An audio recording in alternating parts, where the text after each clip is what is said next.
গল্প শিয়াল আর তার ছায়া। একদিন সকালে এক শিয়াল নদীর ধারে হাঁটছিল। সূর্য উঠছে, আলো পড়ছে তার শরীরে। হঠাৎ সে নিজের ছায়া দেখে অবাক হয়ে গেল। বড়, লম্বা, বিশাল এক ছায়া। শিয়াল ভাবল, আহা, আমি তো অনেক বড় হয়ে গেছি, বাঘও এখন আমাকে ভয় পাবে। সে হুঙ্কার দিয়ে বলল, আমি এখন বনের রাজা, সবাই আমাকে সালাম করুক।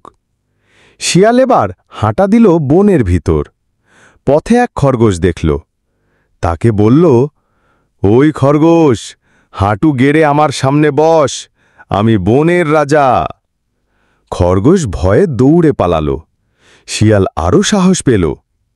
এরপর সে গেল বনের বাঘের কাছে।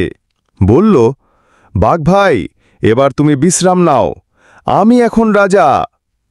বাঘ অবাক হয়ে কিছুক্ষণ তাকিয়ে থাকল, তারপর হেসে উঠল, তুই রাজা, তোর ছায়ার ওপর ভরসা করিস। শিয়াল রাগে কাঁপছিল, বলল, দেখো না আমার ছায়া কত বড়। বাঘ বলল, আচ্ছা দাঁড়া। সে একটা মেঘ ডেকে সূর্য ঢেকে ফেলল। আলো চলে গেল, ছায়াও মিলিয়ে গেল। বাঘ বলল, ছায়া হলো আলোয় তৈরি, আলো চলে গেলে ছায়া থাকে না। নিজে বড় না হলে শুধু ছায়ায় রাজা হওয়া যায় না। শিয়াল মাথা নিচু করে চলে গেল। গল্পর শিক্ষা ও মেটাফোর। শিয়ালের ছায়া এখানে প্রতীক, অহংকার, বাহ্যিকতা ও মিথ্যা আত্মবিশ্বাসের। আলো হচ্ছে প্রশংসা বা সুযোগ, যা গেলেই ভেতরের সত্যি মানুষটা বেরিয়ে পড়ে।